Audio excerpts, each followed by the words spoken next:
Welcome back to another explainer. Look, if you're a focused learner who's frankly just tired of trying literally every topical treatment under the sun for pattern hair loss only to see absolute zero results, well, you're in the exact right place today. We are going to uncover the hidden root cause of pattern hair loss. We're breaking down exactly why all those common, super expensive remedies just aren't working, and more importantly, what you can actually do about it based on some genuinely fascinating new science. Okay, let's dive right into this, because there's a recent finding that completely flips how we view baldness. In 2024, researchers from the University of Virginia made an absolutely incredible discovery. They found that even in someone who is totally completely bald, the stem cells responsible for growing hair, they're still completely alive. It's kind of like microbes in the soil during the wintertime. They aren't dead, they're basically just dormant. They're asleep, just waiting for the exact right conditions to finally wake up. So, of course, this brings up a huge, pretty frustrating question.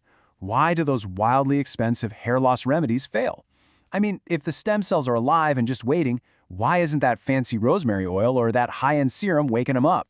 Well, the remedy actually isn't the problem here. There is a missing biological factor, literally a physical wall blocking your progress, and we're going to break down exactly what that is. Section 1. The hidden physical barrier. Let's look at what's actually stopping that hair growth. For the longest time, the widely held belief was just that, once the hair is gone, the follicles are dead, game over.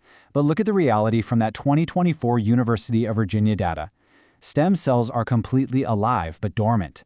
I really want to reassure you right now, your follicles aren't gone forever. They are simply waiting to be woken up. But right now, they're trapped. And just how common is this trap? Well, biopsies have shown that up to 70%, yes, 70, of people suffering from pattern hair loss have an obstructed blood flow to their follicles.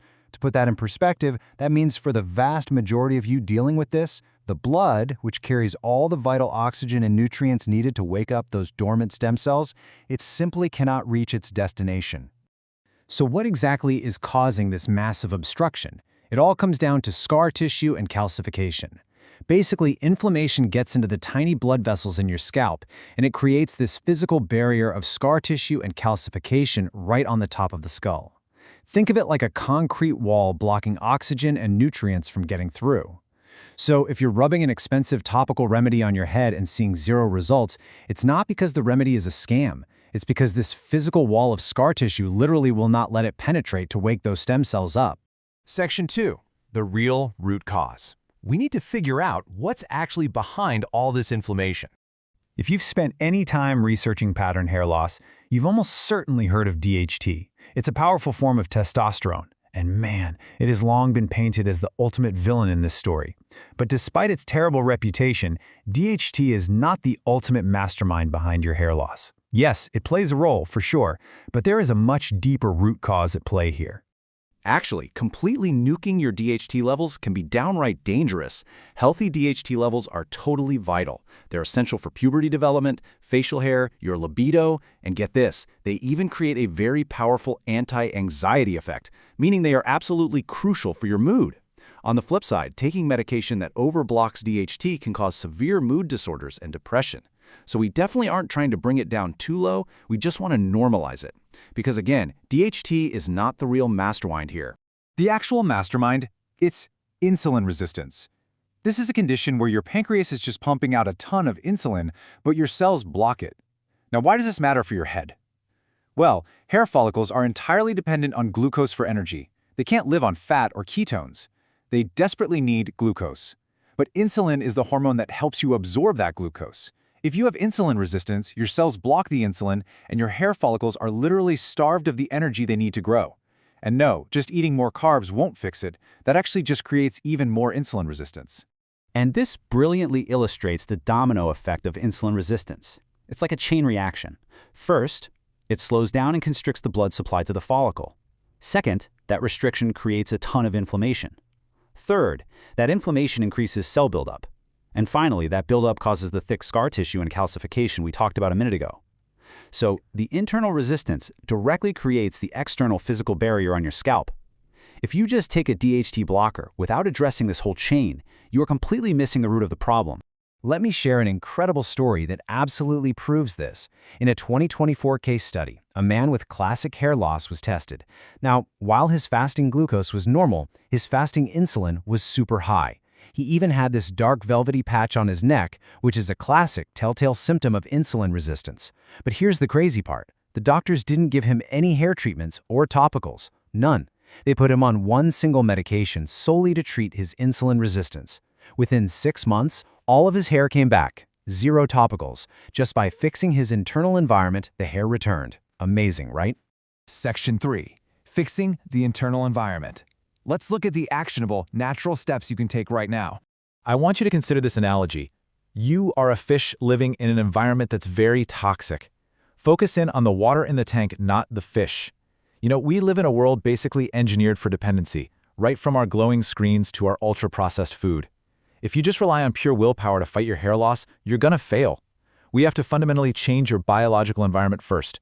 We have to clean the water in the tank, so to speak, to make good habits easy and bad habits hard. So here is step 1 to cleaning that water naturally and reversing insulin resistance without needing medication. Adopt a low-carb ketogenic diet paired with intermittent fasting. By bringing your carbohydrates way down, you completely stop triggering those massive insulin spikes. And by pairing this with intermittent fasting, you're giving your body a much-needed break, allowing your insulin sensitivity to naturally reset itself. Now, what's really fascinating here is the biological process of autophagy. It's basically the recycling of damaged proteins. And it gets triggered specifically by fasting. When you fast, your body goes into this deep cleanup mode. This whole process actually helps directly wake up those dormant stem cells in your scalp. It's a 2-for-1. You're lowering insulin resistance while simultaneously sending a literal wake-up call to your hair. Section 4. Breaking the scar tissue. It's time to break down that physical wall. To break down that wall, we look at the single most research-backed physical method available, microneedling. And the best part? You can easily do this yourself. Here are the precise steps. First, use a microneedle at a depth of 1 to 1.5 millimeters. Second, repeat this process just once every 2 to 4 weeks. Seriously, don't overdo it. Third, just allow the magic to happen. By creating these very tiny little holes, your body's natural healing response rushes in to break down that stubborn collagen scar tissue, and it replaces it with healthy tissue. You are quite literally physically opening the door to your follicles. Section 5. Topicals that actually work. Now that the door is open, let's look at how to nourish it. But wait, before you put anything on your head, there is a totally crucial rule you have to follow. You must wait 24 to 48 hours after microneedling before applying any topical treatments. Remember, you've just created tiny punctures all over your scalp. If you apply a remedy immediately, you're going to severely irritate the area. So, the crucial point is, let it calm down for a day or two while that door remains open. Okay, now let's build your ultimate hair growth stack with clinically proven topicals and supplements. Right at the top of the list is topical melatonin. You apply it at night and it acts as this very powerful antioxidant to stimulate the area. You can combine that with rosemary oil. Get this, a head-to-head trial showed it almost matched the results of Rogaine over 6 months, but without the annoying side effects. Then there's saw palmetto, backed by 5 positive clinical trials. And hey, don't forget pumpkin seed oil. Taken orally at 400 milligrams a day, one trial showed a massive 40% increase in hair density. That is huge. Now, I do want to make a really quick point of clarification here because you might have seen that viral study floating around about onion juice causing an 87% regrowth rate. I know, it's an incredible number, but the reality is that study was specifically for autoimmune hair loss, not standard pattern hair loss. If you have autoimmune hair loss, onion juice works incredibly well because it's absolutely loaded with quercetin, which is a super powerful inflammation inhibitor. But if you have pattern hair loss, stick to the microneedling and the topicals we just covered. It's all about applying the right treatment to your specific condition. Finally, we have to look at the cortisol factor. Stress plays a massive role here because cortisol actually worsens insulin resistance. Have you ever noticed your hair falling out maybe months after a highly stressful event? Well, this is exactly why. To combat this delayed reaction, you absolutely must lower your cortisol. And you can do this practically. Go for long daily walks, prioritize getting maximum sleep, and consider taking vitamin B1. So, we've covered the hidden barrier of scar tissue, the true mastermind of insulin resistance, and the exact steps to clean your internal environment and open the door to your follicles. So I'll leave you with this provocative question. What changes will you make to the water in your tank today to revive your dormant cells?